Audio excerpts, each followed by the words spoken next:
23 décembre 1980, le viol est enfin reconnu comme étant un crime. Le 26 mai 2004, la loi relative au divorce prévoit enfin l'éviction du conjoint violent du domicile conjugal. Et en 2007, pour la première fois en France, les victimes de violences conjugales bénéficient d'un numéro d'appel unique, le 3919. Le 9 juillet 2010, la loi relative aux violences faites aux femmes est promulguée. Le 3 août 2018, la loi renforce la lutte contre les violences sexuelles et sexistes. Le 28 décembre 2019, la loi visant à agir contre les violences intrafamiliales est adoptée. Elle a pour but de faire régresser les violences faites aux femmes, mais aussi les féminicides. Le 28 février 2023, la loi crée une aide universelle d'urgence pour les victimes de violences conjugales.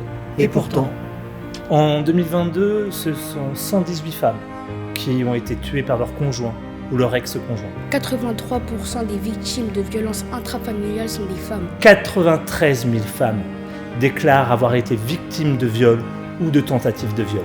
1 million de femmes ont été confrontées au moins une fois à une situation d'harcèlement au travail ou dans les espaces publics. C'est pourquoi, cette année encore, notre ville déploie de nombreux dispositifs dans le cadre de la journée internationale du 25 novembre.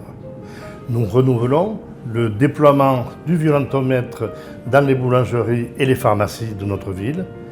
Nous lançons une campagne large de sensibilisation en faveur des agents, de nos habitants et des acteurs locaux. Nous mettrons à disposition des habitantes victimes un kit d'urgence de première nécessité. Et enfin, nous lancerons un dispositif Demandez Angela. Pierrefitte sera la première ville du département à le mettre en place et nous irons plus loin en labellisant certains accueils municipaux.